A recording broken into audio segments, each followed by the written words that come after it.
right. How you doing, Derek? I'm doing great, John. Thanks for having me. Yeah, of course. So where are you coming from right now? I am in Middletown, California, and actually, I just moved to Clear Lake, California. Sorry, it's a little bit new for me saying that. It's a little place in Northern California, kind of close to Sacramento, just a little bit north of the Bay Area. Okay, very nice. And did you grow up there? Yeah, so originally I grew up here, and then I moved away for a while, and then I came back a few years ago and met a lady, got married, started a family. I have two kids now. Oh, wow. Congratulations. Hey, thanks, man. Yeah, I love my family. Yeah. And I know you did a quite a trip down to Central America some years ago. Indeed, How I was that? did. And of all things, I decided to do it on bicycle. Yeah.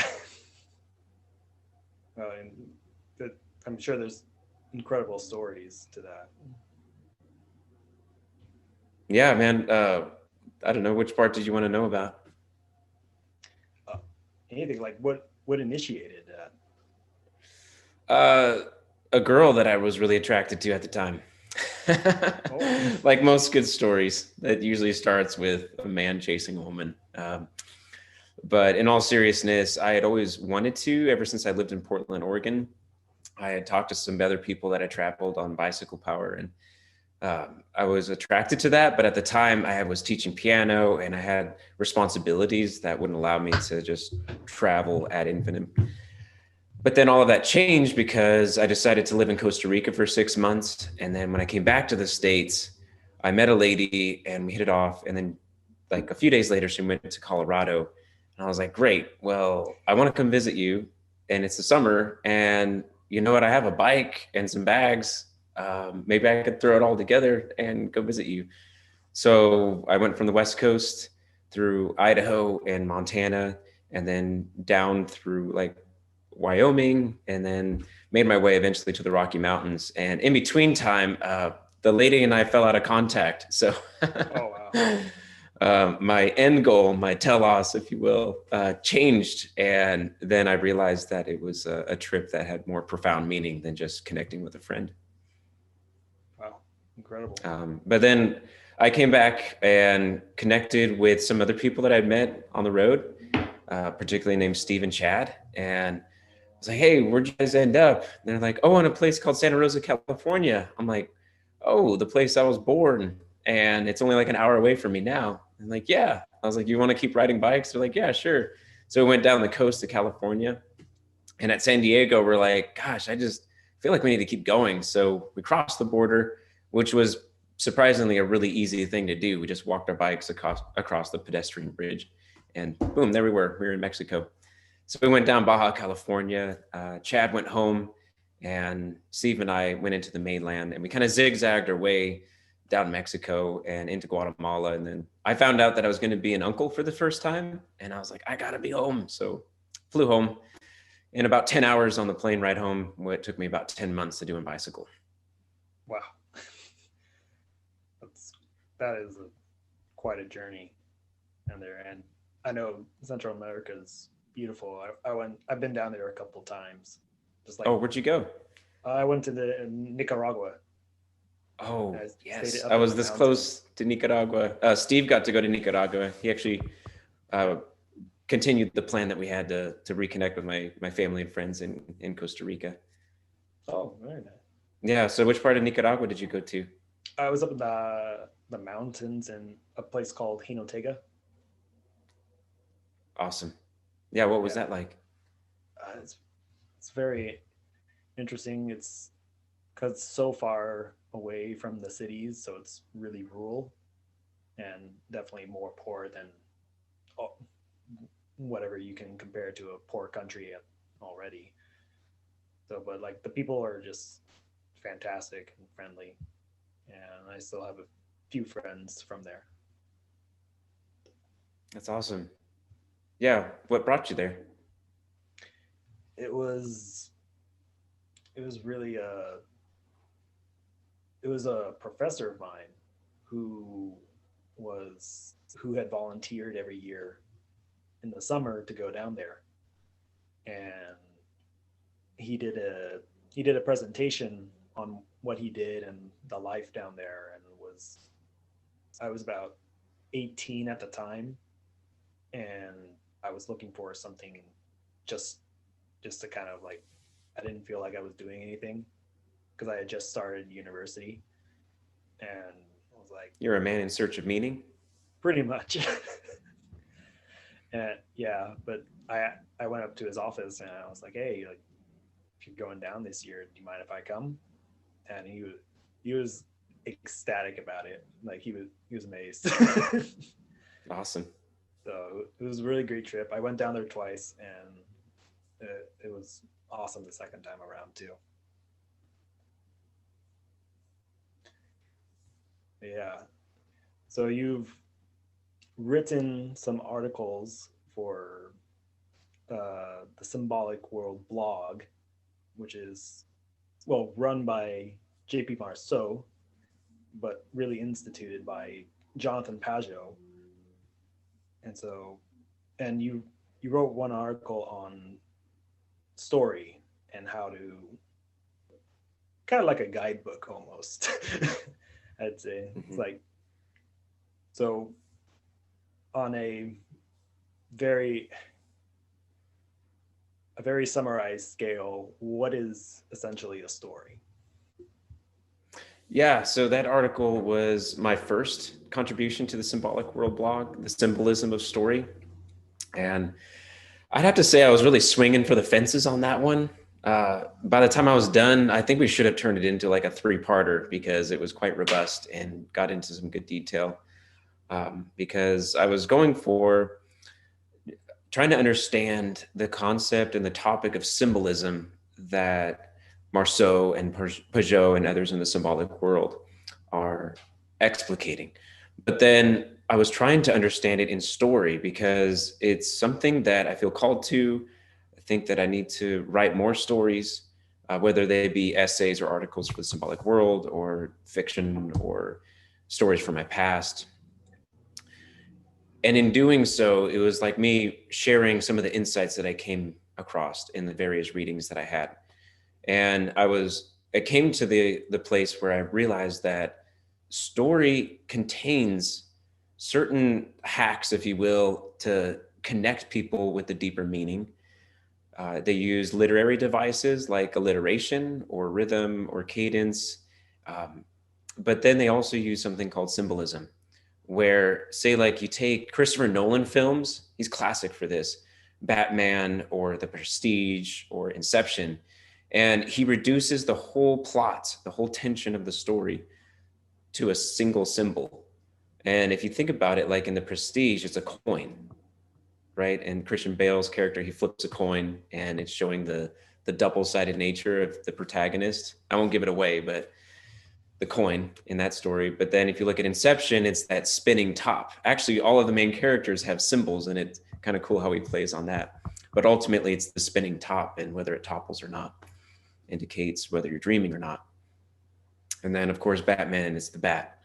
And I saw that, and but then I realized, I see this pattern of symbol, and then Language of Creation really helped explain that. The book by Jonathan Pajot's brother, Matthew Pajot. He explains that a symbol is a fact that hosts a meaning, or that it's an earthly object that hosts a heavenly identity, or it's the theory and the practice. And within that, I realized that the story is not something that just contains symbols. It is a symbol because you have ideas that are invisible in themselves, or the meaning of the story. And then what's happening is that the story is manifesting that meaning through narrative or through a thesis or through an essay. Am I doing okay? Are you following me so far? Yeah, I think so. Okay. Yeah. So in that, it kind of changed how I saw it, because I was also really curious about, and this is how I started out, is how is it that in a world that we have just exponential more data for story writers at their disposal to use, it seems like it just makes it harder and harder, but yet the constraints get shorter and shorter. I mean, you look at a Twitter post, for example, it's one paragraph practically. Or what I use as an example at the individual level to look at it is an obituary, where typically that's 2 paragraphs. It's about, 100 to 200 words of text. And at the time, my grandpa passed away, and I was asked to help write his obituary for the paper. And I'm like, this guy was 91. He lived it up. He was a man's man, and I really looked up to him. And there were just so many things from his life that I wanted to include. And I found the process to be grueling, and nearly impossible. And so even people like Stephen King, who have seemingly limitless page counts, I bet he even feels like it's never enough. So in that, you introduce symbolism as the answer to condense vast quantities, seemingly limitless quantities of data into like a paperback or a 2-paragraph story. Or the other example that I use at the cosmic scale, which is a gospel to describe Christ, the eternal logos, or the summation of all meaning, or all detail and all data. Story, I found, was that it can be a story, is a symbolism in itself, but then at the same time, you can collect all of these stories, all of these symbols, and then suddenly you have this pattern of what Marceau does a great job of explaining in his articles for the blog, is this process of emergence.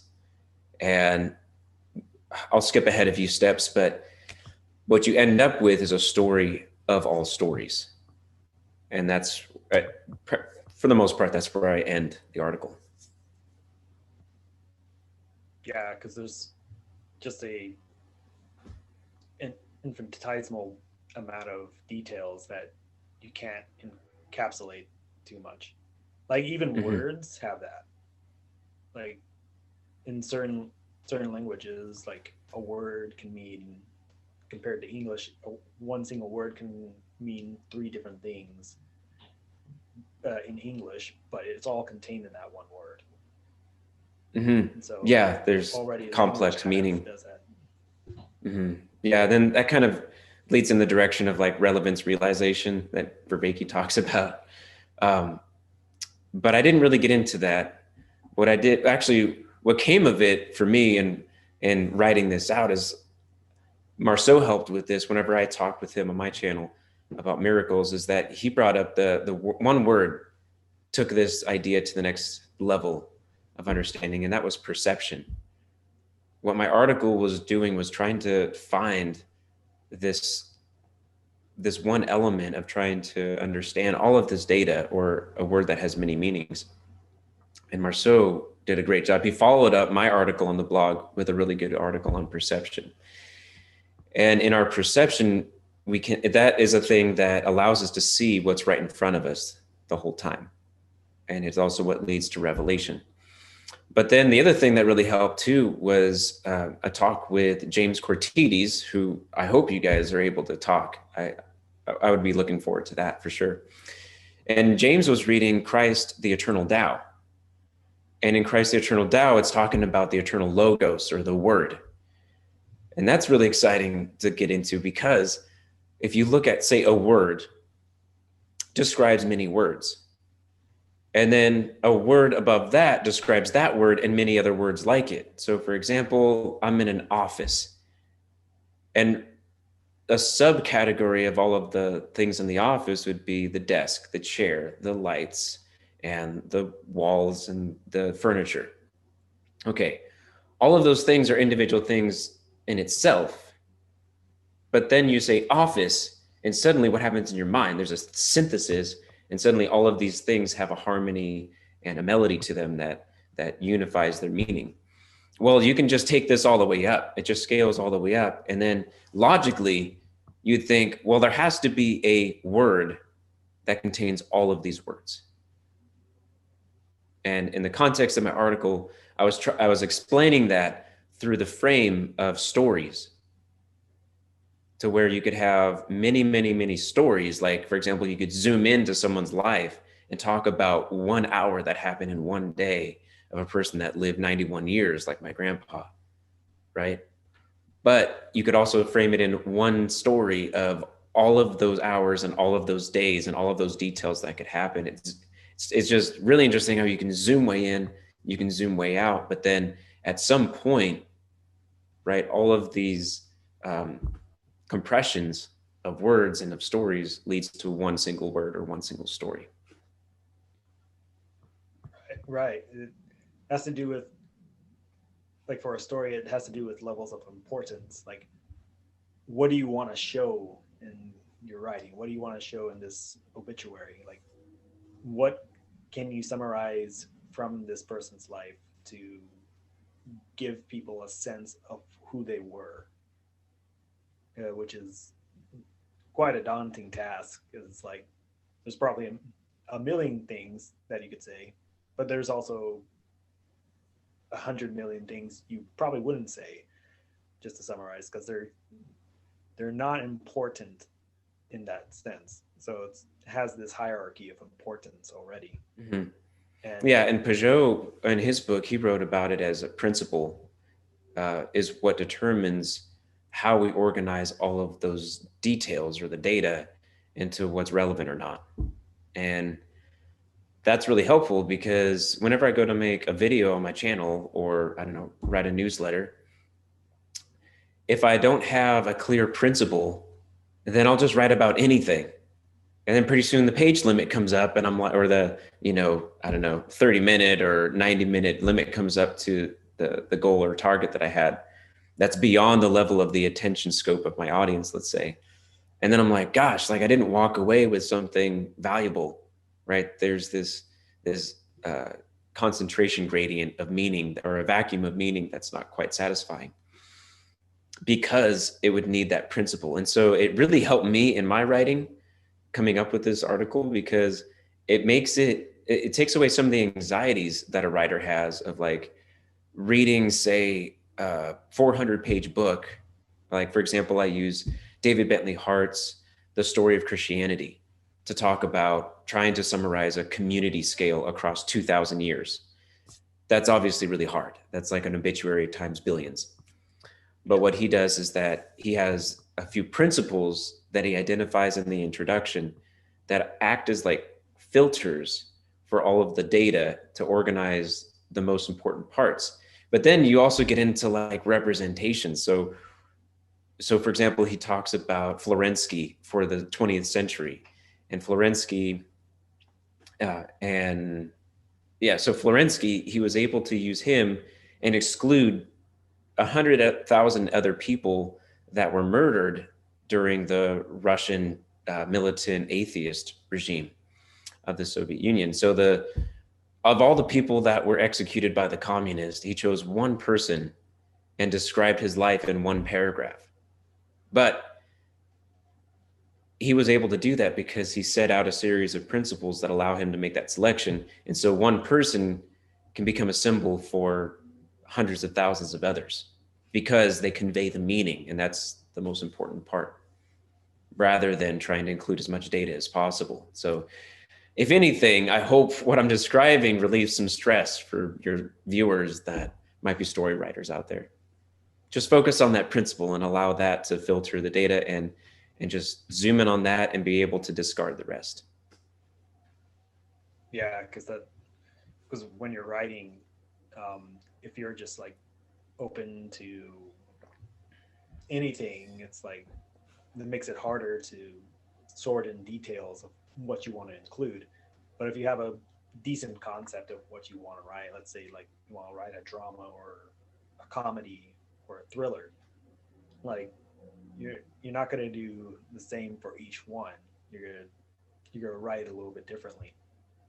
Or if you want to combine them, you can you can do that. That would be interesting. Mm-hmm.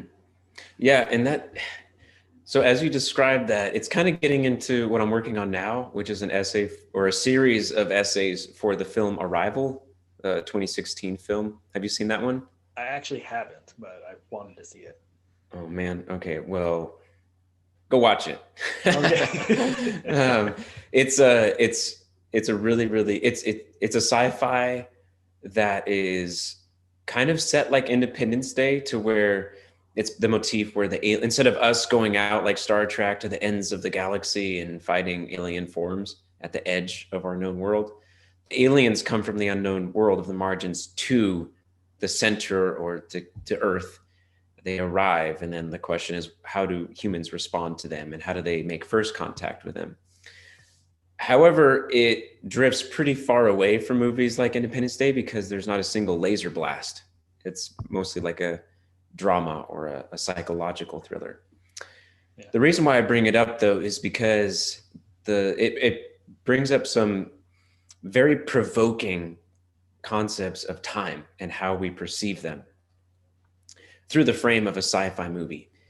And to combine that now with what we're talking about is kind of cool, because I think the way that they introduce things of basically the aliens hand them the ability to see the future. And it's not so clear. It's kind of like a murky way of going about it.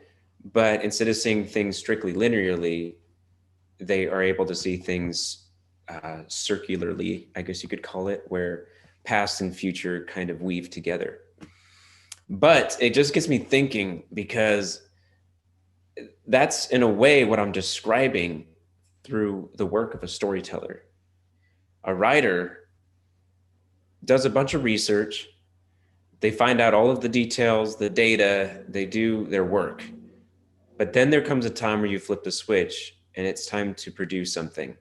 And at that point, you start with, a writer that wants to do it without pulling their hair out starts with some type of principle. And then they start explaining it with the details and selecting which details are important and which ones don't, according to what that principle is. That is not a linear act. Because what you're doing is you're starting with the telos and you're allowing that to draw you towards that end. But you have an idea of what that end is. Like with the obituary, I have an idea of who my grandpa is. And I can even write that out in a sentence, like a thesis statement. And then I can say, okay, so now I'll go back. Now that I have this, future vision, if you will, now I can fill in the days that lead to that end, or the details that lead to the expression of that principle. It's not exactly a linear act. It's pretty astounding that humans have this ability to, even if it's kind of vaguely, like how St. Paul said, it's, like we don't see clearly now, but it's more so like in a murky type of mirror. But one day we'll see clearly and we'll be known just as we are known. I think that's the tension that St. Paul was talking about, is the same tension that a writer goes through, and then the same thing that this Arrival movie is explaining in a really sophisticated sci-fi way. Yeah, it's interesting because going back to Logos, it almost seems like inherent in Logos is telos already. Like I don't know if you've read Maximus the Confessor, but in the Cosmic Mystery, he talks about Logos, that he talks about it as if it already includes telos. Like there's already a purpose and an end to things being created. And it makes sense because you kind of don't want to make something chaotic or freakish at the same time, because that probably wouldn't be well for any being, and I don't know if it would be possible either. Right. Yeah, no, I have that book on my reading list this year. So if you would, feel free to go into more detail, because if anything, it would just help me personally, and probably your readers or your viewers as well. Well, I'm actually rereading it right now because I felt like I didn't understand much from him. Yeah, it's that perception, right? Yeah. Couldn't see the deeper meaning right in front of you, even the words on the page. Yeah, so I'm taking it pretty slow, just reading him, because it's pretty dense. That's good, John. A lot of people around me were like, I'm going to read 100 books in a year. And Yeah. I was really thinking about that. I'm like, I think I'm going to go the other direction. I think I'm going to read fewer books that are really good and like really extract as much as I can from them, and I don't know, turn them into summaries or have conversations with them and really like kind of engage with them longer before I just like rush on to the next one. Anyway, so that's good. And it also reminds me of how we understand our journey as more of like a helix or maybe like an upward spiral where like you take laps, like our experience of life is seasonal. Like we have 4 seasons and then we have a new year and we do it all over again. But each season is never quite the same. Like I don't know if you're a gardener, but I'm a gardener, and this time is like I'm getting to the point where I'm already thinking about the next season, what seeds to plant, how to do this. But I'm going to be better because I have a whole season's worth of experience, and I'm going to approach it in a totally different way because I have hopefully a deeper perception of how to go about gardening or a way of understanding soil ecology. So I'm just curious, like how you did one pass and then now you're doing another lap and you're rereading Maximus the Confessor. Like, what are you seeing now that you didn't before? What am I seeing now? Mm-hmm.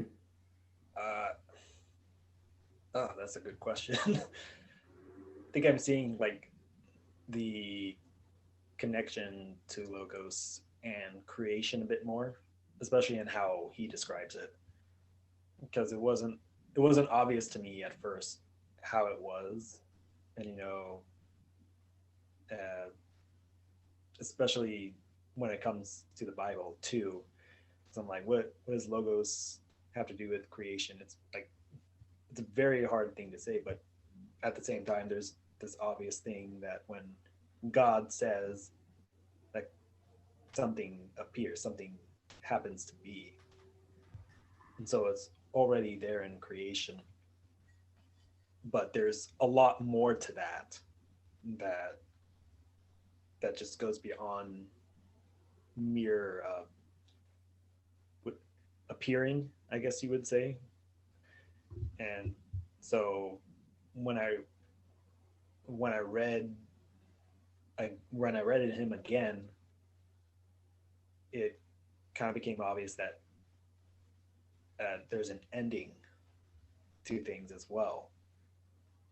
Like there's a because if there's kind of no ending, there's no destination, there's no point. So you kind of need a goal. Like even with how you live life, you need goals, or else you're just kind of going on this weird journey that just doesn't end. It doesn't go anywhere. Mm-hmm. Like if you want to train your body, you you have to have an end goal in mind of what you want to do. Because when I used to train in martial arts, and if we didn't have Mm-hmm. some sort of goal, it's kind of like you don't know where you are, so you don't know where you're going either.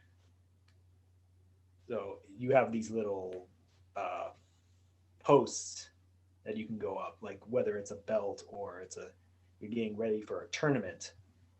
You have these goals. You know when it's coming, so you get ready and prepare, and then when that comes, it's more fruitful than just like, oh, I'm just gonna do whatever.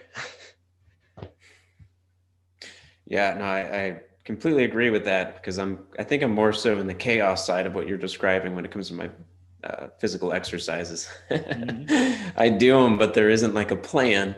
So then like a week goes by, I'm like, what did I do and where am I at with things? And should I work out the upper body or cardio or where am I at? But uh, having a plan or even like a hierarchy of achievement and mastery of your skills makes a big difference because then it draws you and then you're drawn for, I guess a healthy victory, if you will. Whereas if you're just kind of wandering and you don't really end up anywhere because you're just going in loops and circles. But yeah, so back to the logos. I'm curious because the way that you're describing it reminds me of how the Bible refers to the Alpha and the Omega, where what they're talking about is like in English would be A to Z. There's a beginning of our alphabet and there's an end. And what made me think about is like Christians and how they describe the cosmos and the story, I guess the cosmological story that we are members of. Would It's pretty logical. Like, I know that some of the details can get kind of, how would you say it, seem pretty weird and odd and out there at times. But if you look at it, like, say at a smaller scale, if you will, a human life has a beginning, a middle, and an end, right? A nation of people has a beginning, a middle, and an end. There's a start. Typically, you can be able to point to a date and say it started then, the birth of a nation, the death of a nation. But then if you look at time, again, there's seasons. So a small example of this, there's a beginning to the year, and then there's obviously an end, especially if you look at the plants that only live for one season. But then you also look at an age where there's the beginning of an age and then there's an end of the age. So Christians essentially just take this same pattern, whether it's life or a season, and they take it all the way to the biggest scale we can perceive. And that is the cosmos itself had a beginning. It had to have had a beginning, a middle, which we're in, and then eventually an end. And then just like spring comes around, there's going to be a cosmological spring, if you will. And correct me if I'm wrong, I'm not a theologian. I'm just like maybe an aspiring one because I find this stuff really interesting.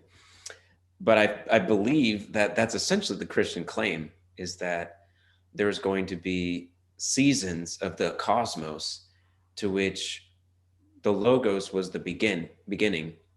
At the beginning, he was the agent of creation. At least from what I have read with On the Incarnation by Saint Athanasius, the same agent that got things going at creation is the same one that was active in salvation, who will be the active agent in wrapping up the end of the age and initiating or transitioning into whatever the next new spring will look like for this cosmos. Right. There's that telos again, where like it's coming out of Logos and then just kind of, like it gives a resolution to things rather than this like this strange non-ending thing. Yeah, and you could look at opposites like that too.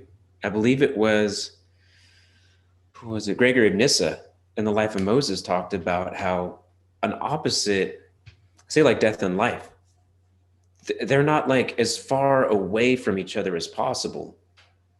If you look at it more like a circle, right? You have life here, but then as soon as life comes to an end, it's death. But then right after death is life, and they're actually like really close together, not like on the most extreme parts. Does that make sense? I think so. Like so like the death of winter life? Leads to the life or the birth of spring, and the death of spring leads to the life of summer and fall. Yeah, it's this kind of change that happens. Like even Matthew McConaughey, he talks about time as change. So it's like it's almost like this. I don't know if destruction's the right word, but like this breaking down in order for something else to come in. Yep. Like yeah, no, that's exactly right. All the time. Yeah, and I think that's a good description of disintegration and reintegration too. I just made a video essay on The Mandalorian, and it picks up after episode 6 of Star Wars, you know, the Return of the Jedi with all of the Fuzzy Bear characters, and they defeated Darth Vader, and, you know, Luke Skywalker redeemed the irredeemable. Right. The Empire was disintegrated, that you could say the ordering principle of the galaxy to that point. And then Mandalorian picks up in this period of like a liminal transition between order. And so it's in a chaotic place because it's in between integration and reintegration, or disintegration and reintegration. Does that make sense? Yeah, it's like transitions aren't always easy, I guess. Like there can be kind of smooth transition, but obviously like transitions can also be kind of hard because there's a gray area where like you don't know where you're at. It's like a border. Like ancient borders have that sense where like you don't exactly know where you're at until you get to a spot where it's like, okay, this is it. I'm in a different country already. Mm-hmm. Like you can have strict borders where like when you cross this line, you're in a country, or like those like I've been watching a guy from Ethiopia. He's talking about how people just like cross the border from there to Sudan all the time because they have family on the other side. So it's like that border doesn't even exist. Yeah, no, borders are an interesting one because, like, even within the United States, we were just talking about this in the Hillsdale course, where it's like, if you look at borders, there's like the one that is, like, if you look at a house that has natural borders, a fence, walls, a locked door. And then if you skip ahead, you look at a nation that has borders, typically, whether it's a big river or a fence or the Great Wall of China, something like that, stone. So there's some physical thing that is indicative of crossing between one place and another. But then in the United States, we and at the city and the state level, we don't really have borders in a physical sense, right? So like, I guess in my town, like the difference between Lower Lake and Clear Lake is Cache Creek. It's a creek. Okay. So I guess technically like we cross over a bridge to get there, but then every other border is just like maybe a signpost next to the road that says, "Oh, thanks for visiting, come back again."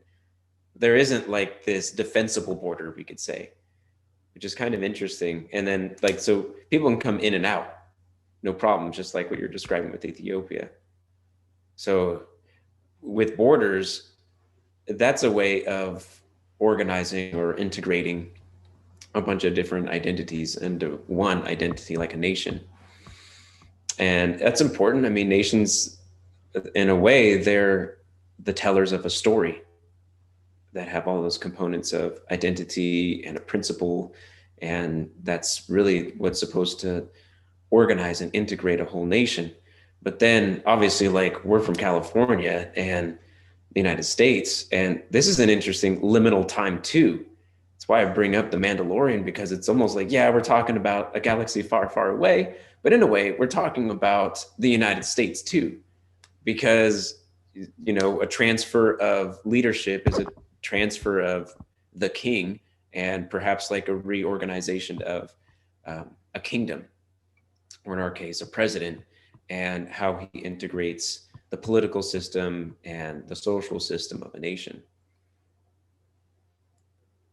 Yeah, it's a strange time in the the United States Yeah, because of all and the things. and so Pajot talks about it in his book about how he describes darkness, which is of course talking about the language of creation, where a lot of people sometimes they think about the origin story or the creation story in Genesis as like there was nothing and then all of a sudden there was something. But if you were to go and reread it, it's actually there was like raw material. There was darkness that was unorganized. And so darkness doesn't refer to like, oh, the lights were out, you couldn't see anything. It was more of like things weren't put together. There wasn't that principle hadn't been introduced to organize all of that raw material into a cohesive pattern. And that's what light did. So in a way, light is a characteristic of what you're talking about with the logos, is that it allows us to perceive the patterns and to organize a lot of the raw material. Yeah, interesting because light kind of presents things like all of a sudden something exists, like you put a spotlight on something and Mhm. you directly look over at it. And I've been reading. I don't know if you know who Nachmanides is. He was a Spanish rabbi from like the 12th century or 11th century, Mhm. and in his How do you spell commentary, that, man? oh Knock. gosh, like Nahmanides. I can send it to you, send it to you if Yeah, you want. let's But do that. he had a in his commentary on Genesis, he talked about how when it says God saw, it indicates um, things appearing. So it's like the the word goes out, and then it's kind of like those forms being there, kind of like how Plato talks about forms. Mhm. But then when when it says God saw, it's like its full manifestation. That's So really good. Mhm. yeah, so now it's like in front of you, and you're able to perceive it with your eyes or other senses. Yeah, in a way it is. It's like the first step in perception, right? Is you have to be able to see it. But then it's kind of cool. Um, each day of creation is like, how do you say it? It's like you're turning up the resolution of distinction and organization all the way to Adam naming the animals and calling out their identity of what allows them to be organized into who they are or their purpose or their function. So it's like the resolution starts out as like you can see forms and shapes. The light is here, right? It's not just a bunch of randomness and darkness. And then, you zoom in several days later, and then you're all the way down to the nitty gritty of like naming specific organisms and creatures according to, their likeness and who they are. Right. And with that, like you can still, like when Adam names an animal, like he's giving them their purpose. Like, and there's also a kind of freedom in that where like, here's your purpose, but do you manifest that purpose as well? Mm-hmm. So it's the logos and the light coming about. Like, does does each one match? Do they come together in this being to where its purpose and the actions it takes are in agreement with each other? Mm-hmm. Yeah, and in a way, that's not a popular message today in modernity because people want to be, authentic. And then you tell them, oh, well, you were actually born with a lot of identities that you had, like they're out of your creation. You inherited them. And then you have elders that reveal these things to you. And then you become all the better and all the wiser because you live up to that and you actually live toward that. Like they can call out your telos or that purpose that draws you, that you want to actualize that potential of who you could be. Like, so that's that would be call it like the revelation that is dark or maybe a little bit murky, that is called out by, say, elders, or that you discover, that is revealed to you, that was there the whole time. And then on the other side, you have, no, I am self-identifying, and I can be whoever I want to be, and I can be, create my own man and who I think I am, or woman who you think you are. And it's like, yeah, maybe there's times where you can do that, but ultimately, I don't know if that's the case. I don't know if that really happens. What do you think? I mean, there is a sense where there, like I think people do want to be authentic in a way that's not this weird like chaotic thing where like I can just be where what I can be. But finding purpose, I think that's a lot of people. Like meaning for a lot of people is lacking, and so they'll figure, like they have to like strip themselves down to a point where they just say, well, I'm not going to do what other people do. But the problem is, like, especially when you've hit a certain age, even before you're 10, you have already these conformities, which aren't bad. You've conformed to society in a way where you behave in certain ways around different people, or whatever it is. Like even language, the fact that you can speak shows that like you're not stripping too much down, because that would, because you can't you don't function like that. And so, but you can, but there is freedom in the fact that you have your own thoughts and you can say those thoughts. And so like you can strip yourself down to that, but you also have commitments, you also have promises you've made.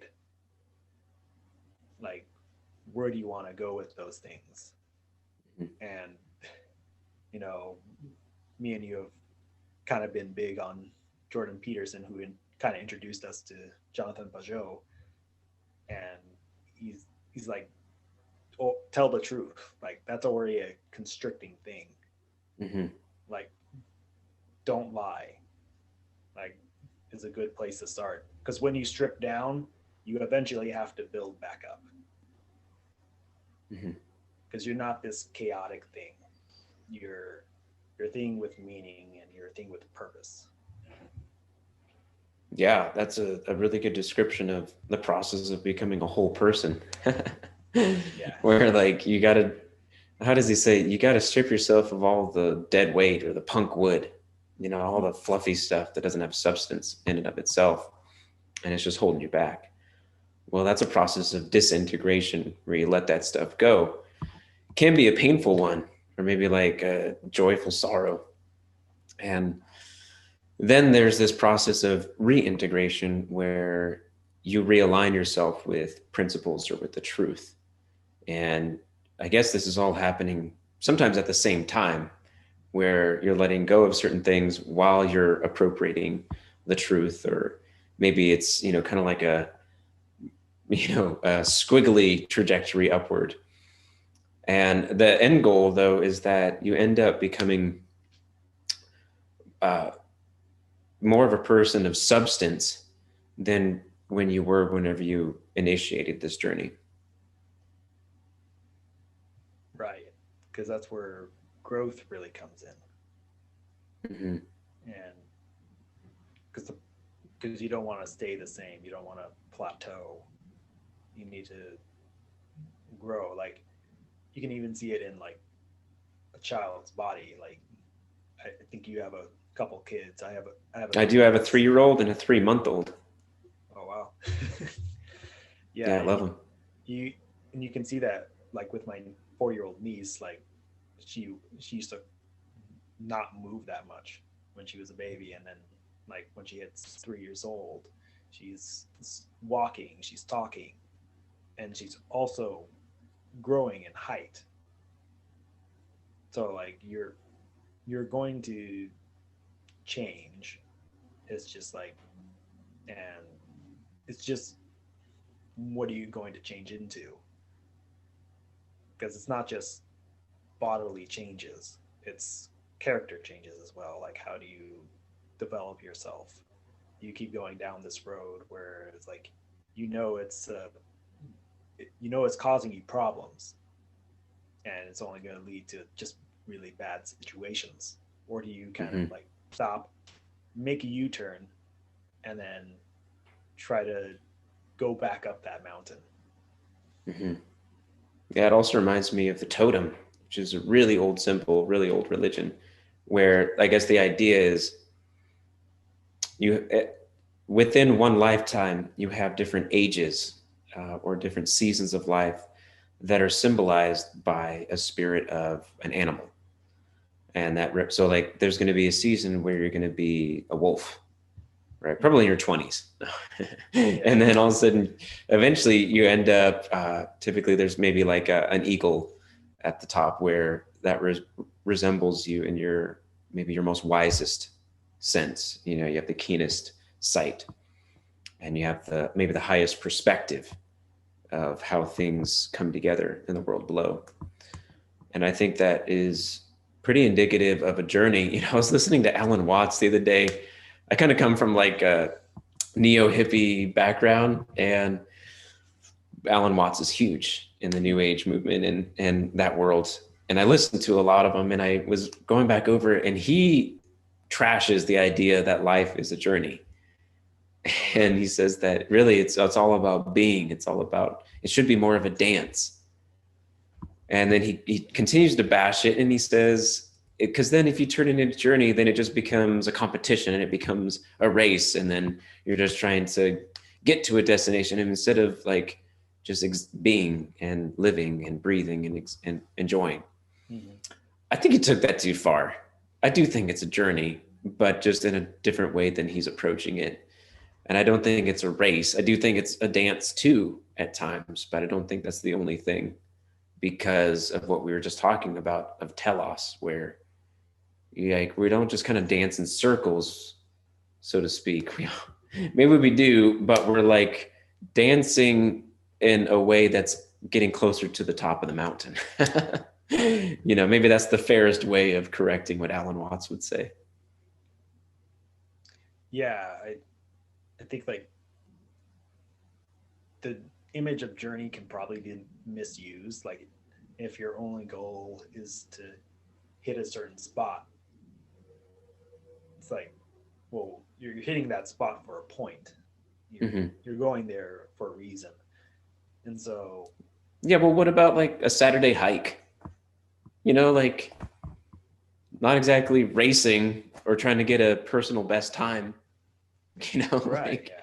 I'm looking around, I'm enjoying, I'm trying to pay attention to the details, the finest details of, the pine needles crushing beneath my boots, and what the air smells like compared to the valley below, and, trying to reminisce of what it looked like before. Maybe I'll see new things when I go up there. Like, It's not a race. Yeah. Like, I think it's a very selective representation of what the heck a journey is. Yeah. And it's interesting because there's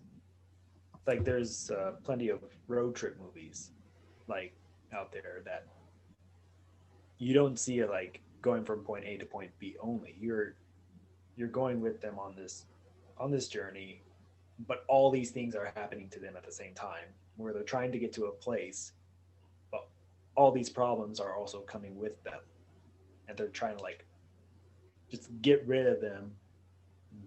People are yelling at each other in a van, like if you go on a long road trip with people that can make people uneasy if you're not careful.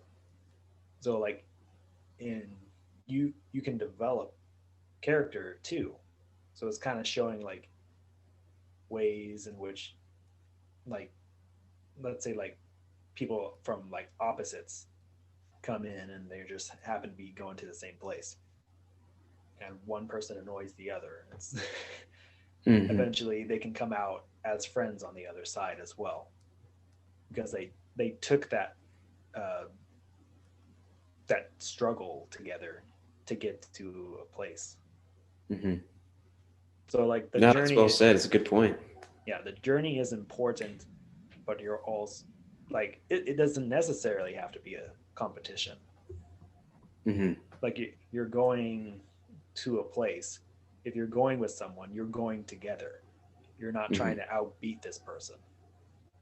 You're not trying to. Yeah, I mean that's kind of that's what Steve and I did whenever we were on that bicycle journey. Is, it's like it was a very general goal, which was like, we're going to ride south, and then eventually, because we had embarked somewhere in the middle of Baja in the desert, we had come up with a more clarified idea of what that journey or that goal of the journey would be, which was we're going to go to the bottom of South America. And then that changed how we prepared, it changed how we saw things. I can't say that it really gave us a giddy up and made us turn it into a race, because it took us like 7.5 months to get through Mexico. And like, we were not in a hurry. I mean, we stopped at Guadalajara for like a month. Wow. So yeah, I don't know. I appreciate Alan Watts at times, because if you're like really a person that's a workaholic, or like overstructured, or like, you know, maybe too goal oriented, and you don't have enough rest and rejuvenation, then maybe some of the things that Watts might be helpful, which is, you know, maybe take a day and dance, or, you know, take a break from trying to build the city and just, you know, play some music or twirl, you know, like in that process, it rejuvenates you for the purpose at hand. And you get to go back to building that city with fresh perspective, fresh energy, and not burnout. Yeah. But then if you take that too far and you just turn it into instead of building the city, you're just dancing the whole time, then what can you build? I don't know. I'd have to maybe stop there before I start putting words into Alan Watts' mouth. Right. Yeah. But I guess more generally, for people that are overstructured, it'd be good to introduce some more rejuvenative things to do, and to focus more on being than doing. But if you're a person that just focuses too much on being, which I'm historically in my 20s, I was prone to doing, but then you're not really building something. And then that could, maybe that's not the best long-term solution to just do that, because it's not exactly sustainable. Like you're not sustaining you're not building something that has substantive value over the course of time. So becoming a father, for example, brought up my kids, we're building a household, we're building something. And so there's times where we work diligently at making the house the best it possibly can to be a space that is most life-giving. But then we're also taking days where we play music, or end of the days, or, you know, there's always that part where there's the introduction of rest and recreation and rejuvenation, so that it creates a healthy household where you don't burn out on one hand, but then, you know, you don't just dance the day away and don't get anything done. Yeah. And I've been trying to do that with my time, just on a daily basis, where like if I'm working, I work, or doing projects after work, I do it up to a certain time, and then just kind of like, okay, it's all good. We can come back to this another time. Just take more time to just relax, or something like that. Like Mm-hmm. one thing I've been trying to do is like do a tea before bed. Just just kind of like sit there with your tea and just think about whatever, let everything that comes to your mind go through. I love it, man. Yeah, I'm a Yeah. big tea drinker too. Yeah. Yeah. So is it, what is it, like 20 minutes or so? It can be like 20 minutes, but like I usually have like a cutoff mark for working. Like even with a screen, I try to avoid being too much on a screen. So like I shut Mm-hmm. off everything as much as I Oh, can that's good. at like a certain time, and give me like a 2 hour buffer before bed, so I don't have to Mm-hmm. deal with anything. That's awesome. Now, how about like, do you take a day a week? No screen time, no crazy Uh, projects, just more tea time. I mean, there's less screen time and less projects on certain days. Uh, I try to take one day, and it's with the whole COVID thing, especially in California, where religious services aren't really open. It's kind of harder, and you can see kind of like this monotony creeping in, and you don't want that to happen. So you kind of want to deal with it as much as possible.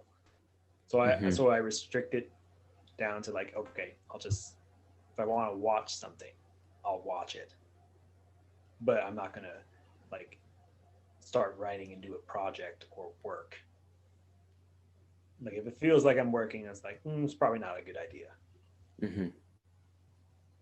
Yeah, that's awesome. I think that's a super healthy practice. I try to do my best on Saturdays to, like, I actually put my phone in a drawer Yeah. and put it on silent. And then I also, maybe I'll do things, if I read, it's going to be on paperback, not on a screen.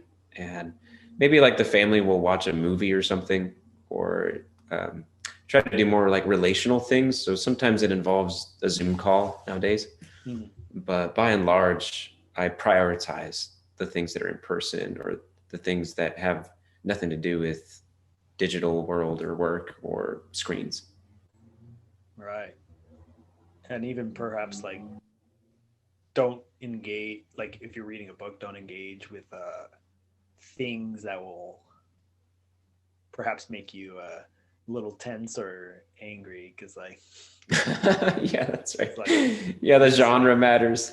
yeah, like I don't know if you've read anything by Abraham Heschel.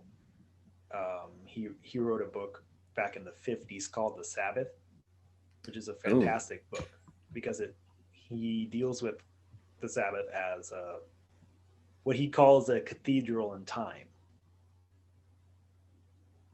Hmm. And that was actually the French title in the French translation.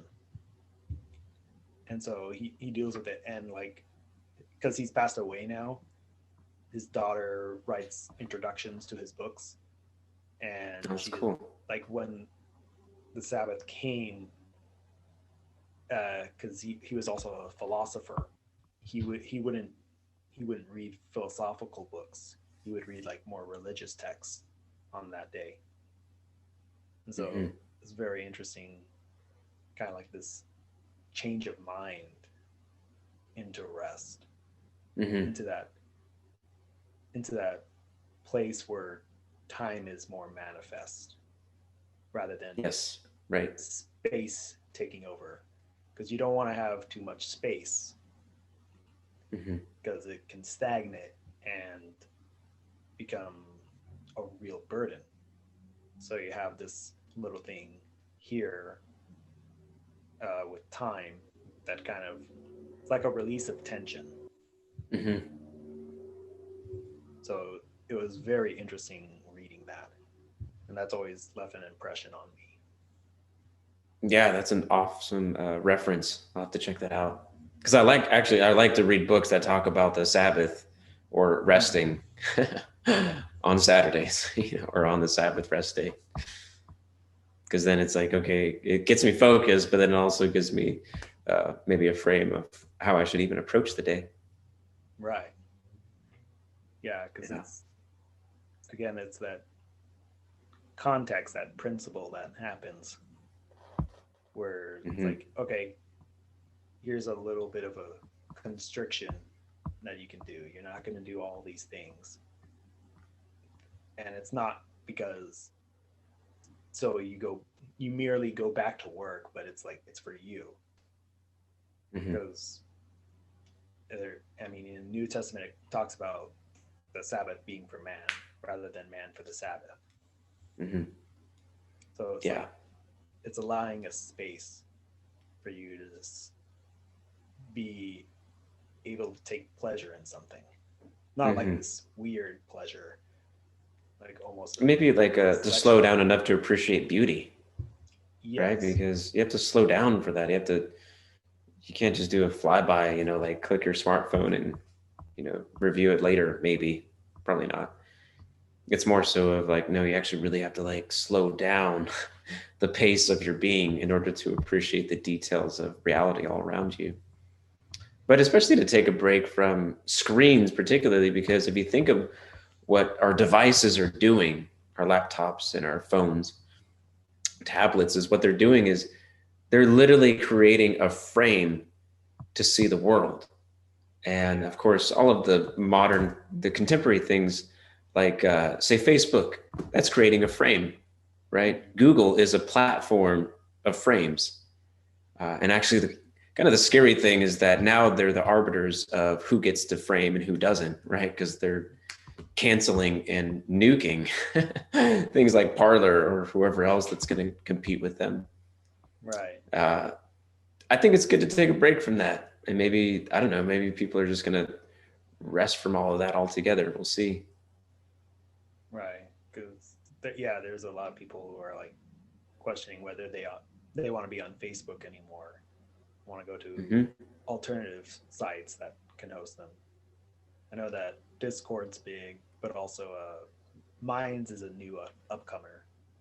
I've heard of a lot of recommendations, a lot of people saying, oh, I'm over here now. It's kind of like the Mandalorian. It's like a season of darkness, this liminal place between reintegrating to, like, eventually it'll probably come down to about 2 or 3 platforms again. Same thing happened with our traditional structures of, we had cable and we had satellite, and that essentially they had the same platform, just a different service. But then now we've entered into this disintegration where each individual studio has their own individual platforms for hosting and streaming their content, like Disney Plus and Hulu and Netflix and Amazon. But what you're seeing is this reintegration process where now they're starting to partner. Have you noticed that? Where like Disney and Hulu and ESPN and whoever else, now you can get one package and it's like, oh my gosh, this is like an example of the logos happening.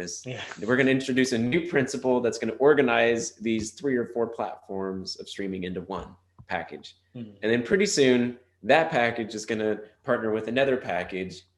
And then that package is going to collect all of those other packages into, who knows, like cable TV again, for all I know. But it will happen. Eventually they will reintegrate.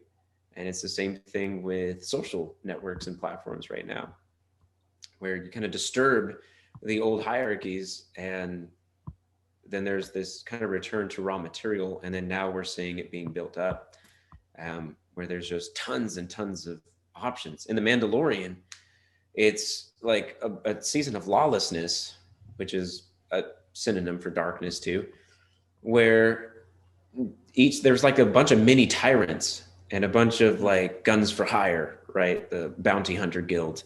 It organizes a bunch of these individual guns for hire, but then there's a fight to become the head principal that organizes the whole galaxy again, like the Return of the Empire, or the Jedi trying to fight to become that king of the galaxy again, so to speak. And of course, Mandalorian draws upon the story of Christ, and that it's a child, this innocent child that has the potential to bring order to the galaxy again, which was directly quoting Moff Gideon, the lead antagonist. So all of these things are playing upon these similar scripts, if you will, for the story, similar outlines. Yeah, if not directly taking from that story, it's at least using the same pattern. It's because patterns are all around. It's like if you don't realize that's if you didn't have a pattern, you'd have chaos. And so all these parallel stories, like usually people try to like track them to like a certain lineage. It's like, well, there's probably a more simple way to understand it as a pattern, because like you live in all these things. Yeah, in a way you could say it's the structure of reality, and so you could trace it back as far as you want to go, but I'm not sure you're going to find its origins per se. I suppose that's a good definition of ancient, is like we just don't know exactly when it started. It's ancient. It's been here for a long time at least, and maybe time immemorial at the most. And maybe there's certain things that don't have a beginning.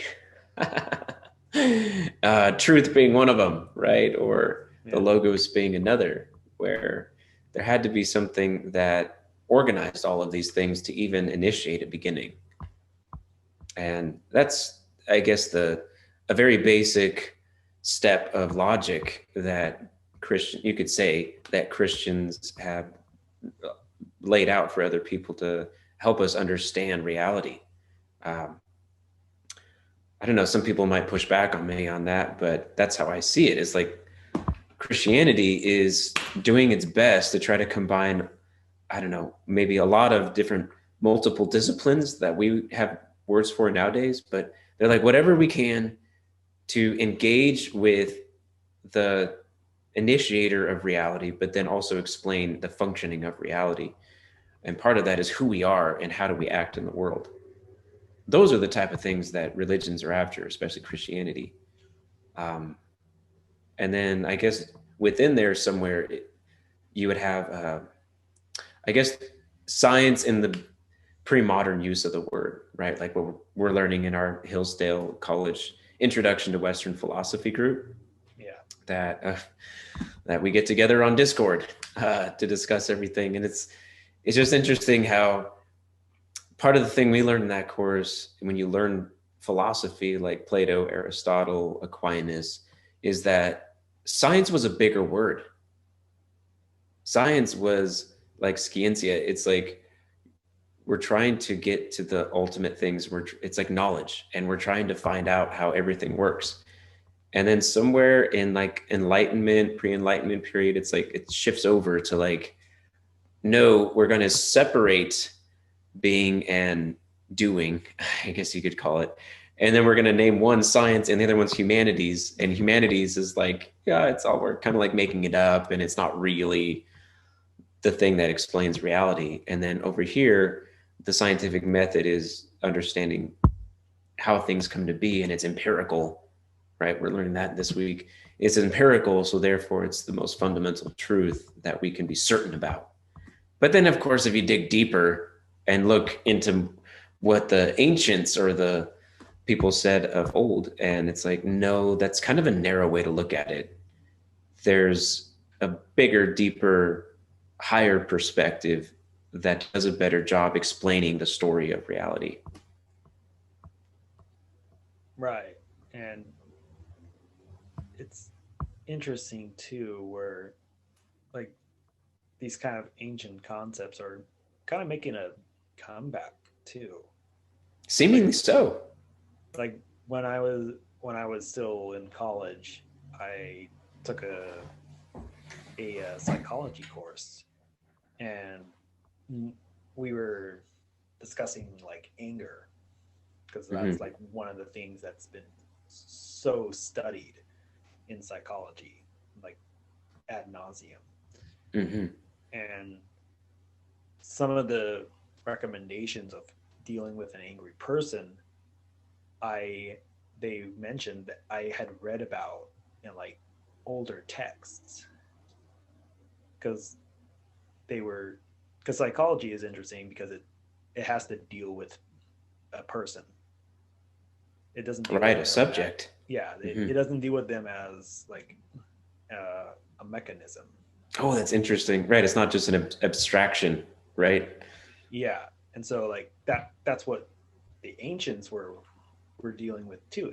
You're not dealing with some sort of robot that that was just like put on here, programmed, and then set. I mean, if you want to use the term program, it could work, but I don't know. It just has a connotation of a mechanic thing.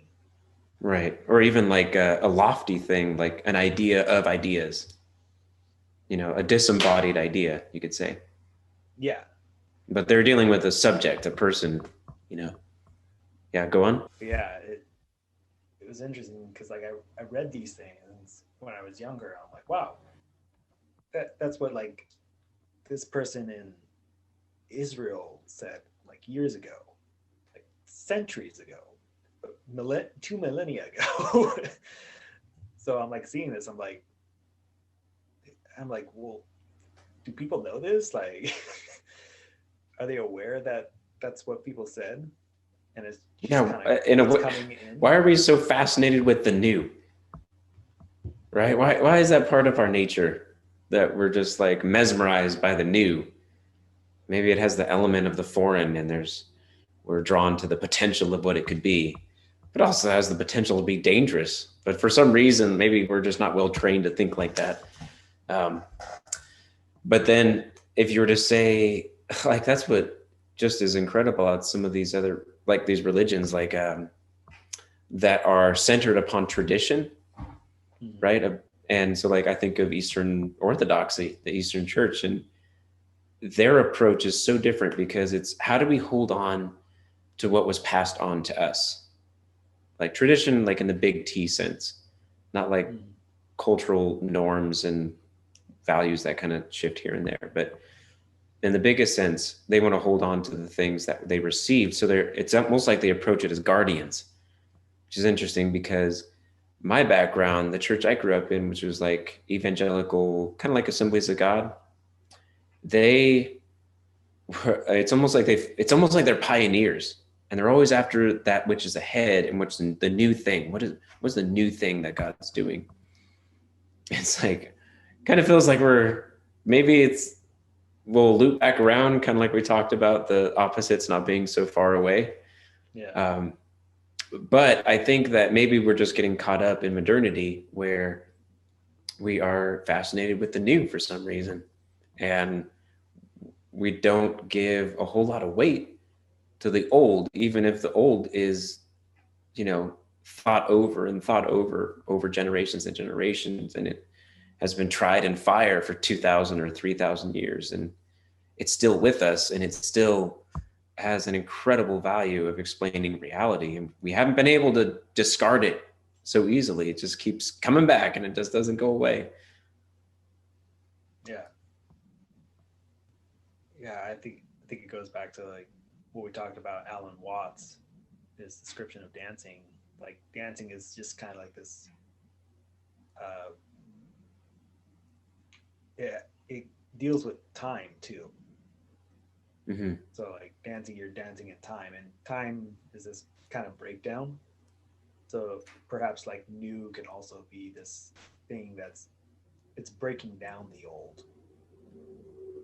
Like people are very into spontaneity too.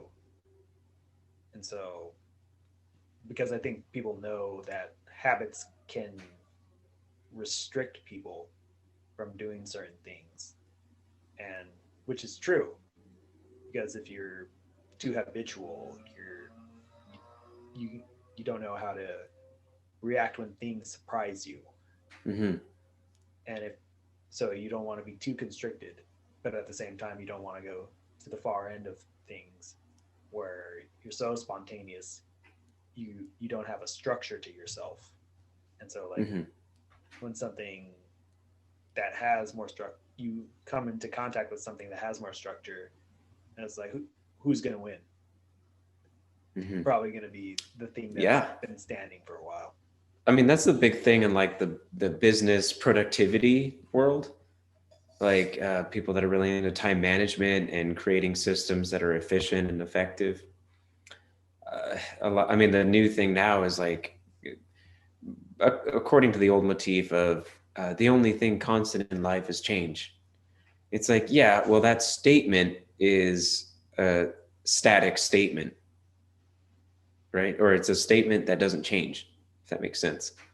Yeah. So, it's like they're already creating this early stage of defining an axiom, but they don't realize that the way they're using it is they're trying to get it to use it to a different effect, but it's not sound enough because it doesn't stand underneath its own weight, because you need both, right? That's what it comes down to.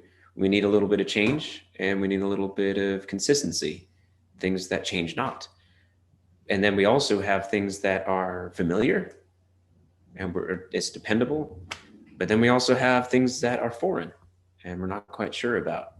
And if we didn't have a mixture, it would be impossible to interface with reality.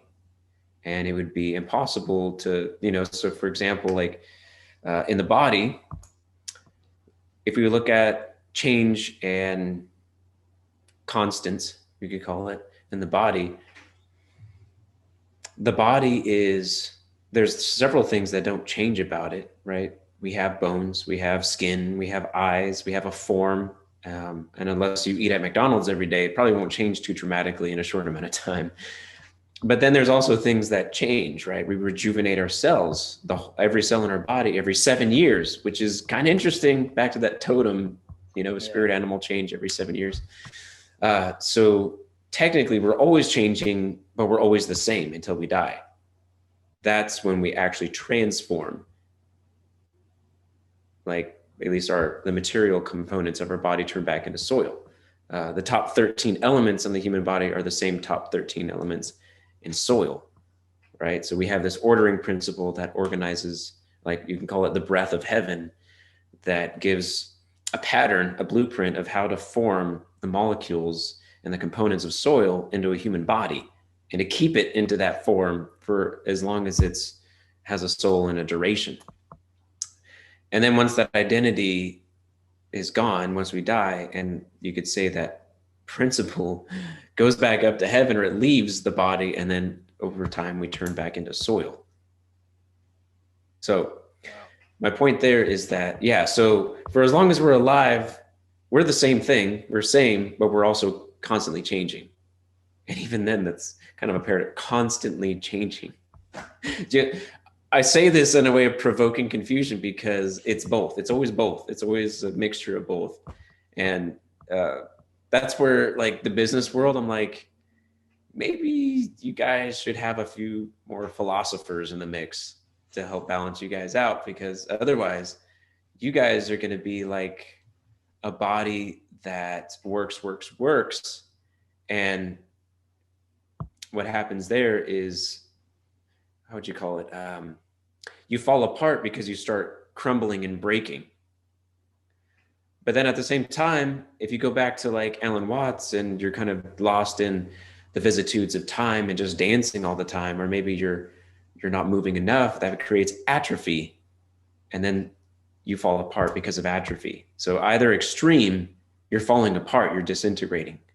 So really it's that middle way, that finding that a combination of both and embracing both for what they are and the good aspects of what they are. That's when you become whole. That's when you become productive and sustainable and growing. Yeah, you definitely need both of those. And even what you said, it's you have what was it, constant change. Mm-hmm. We're constantly changing. Like constantly constant changing. Change. That there's that little paradox where like you live in tension almost between these two poles, like the consistency and then the changing aspect. So like the unexpectable is expected. Yeah. So you need a way to like balance those two and make sure one doesn't devour the other. Mm-hmm.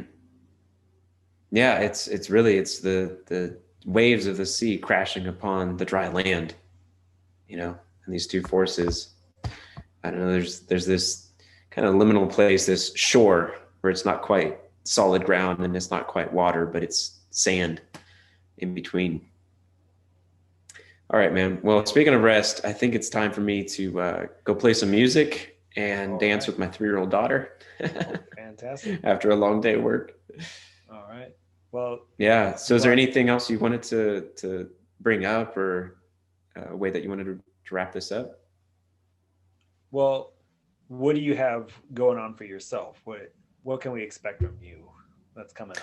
Oh, yeah. So I had a bunch of plans and I wrote them down, end of the year and beginning of the year resolution activities and stuff. And then like 2021 turned out to be like an exponential 2020. Yeah. And so now I'm like, should I even have plans? Like, should I just do like the day-to-day thing? Should I be in Alan Watts mode? Yeah. But no, I do. I have some guiding principles that's leading me forward.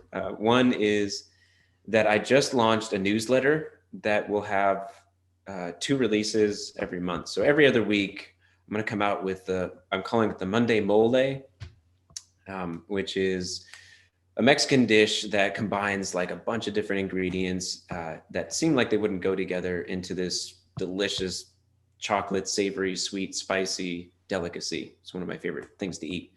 So I figured I'd name the newsletter after it because I'm kind of taking a little bit of everything that's maybe like abstract theories and ideas, but then also the practical things that are useful, like say like productivity app reviews, or and then I also have things that are, it's all based on what we were talking about with language of creation, where it's also the component of our cosmos, which is the principle or the things that we build upon. So like I'll include quotes or passages that are more principled in nature. But then I also have the marginal, kind of strange and mysterious stuff, or maybe the comedic relief, let's say. So that's the idea. A lot of them are clippings that may or may not make it into my YouTube channel, or the articles that I write for the Symbolic World Blog.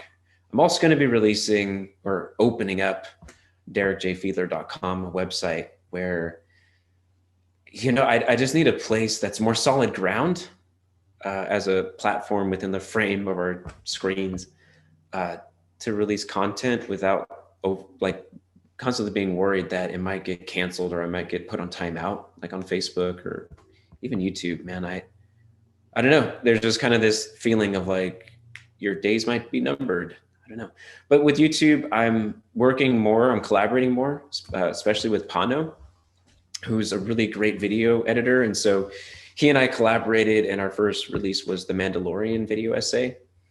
And we have the Arrival analysis that we'll be coming out with, and a few others. So it's kind of fun to be collaborating. That's a new thing. And the content is way better because of it. I'll also continue the conversations. I'll be opening up, I guess, more of a named sequence. I'll be doing Dialogos with Derek, which is similar to the podcast that we've engaged with on your channel. And I'll also be doing like maybe shorter videos that are teaching or essay related. I'm not sure I'm going to get into more of like just an hour or 2 hours of me gabbing off the top of my head. We'll see. I don't have plans for that, but I like to be a little bit more directed and produce a quality content that has less ad lib and more preparation, at least outlines and things, because it seems like my viewers appreciate that. And I want to keep producing things that are meaningful and useful to them.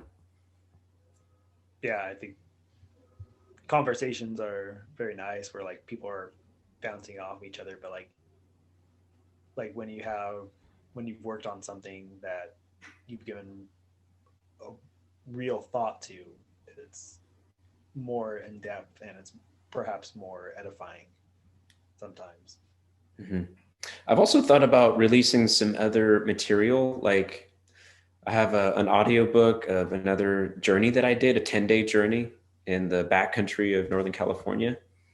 Oh, wow. And I haven't thought about this in years, but I had sent out a newsletter to my mailing list when I was traveling, promising them that I would share these audio journals, essentially like these raw, like at the end of every day, I would just, try to describe every high point of the crazy things that come up when you're traveling in the backcountry on bike.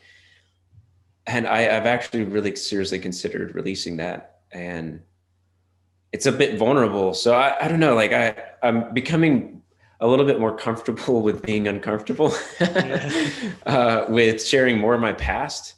It seems to really help people whenever I do, whether I'm a guest on people's podcasts like with you or with James or with other people. So if it keeps helping people, I'm open to sharing more of my journey and the high points and the low points and the things that, I'm not really doing now, but like this shows the progress of change and integration of who I am today. So perhaps I'll do more things like that. I've always had ideas in the back of my mind about writing books, maybe about some of these, whether journeys on bicycle or some of the other stories that have come up. I haven't made commitments to do that, but of any year, of any moment, it seems like now would be probably the most pertinent time that I would be putting more content like that out there. So we'll see. You'll have to stay tuned in for that one. Okay. Sounds exciting. Hey, thanks, John. Yeah. All right. Thank you for coming on, Derek. It was really a pleasure having you on here. I'm so glad that you set this up, man. It's been a delight. I've definitely arrived at certain ideas that I didn't know were even there before we started talking. Yeah. Well, that's what dialogue really does. I think this kind of discourse Mm-hmm. is really, really necessary, having someone else to talk to. Yeah, it's mutual. All right. Thank you very much, Derek. Take care. Till next time.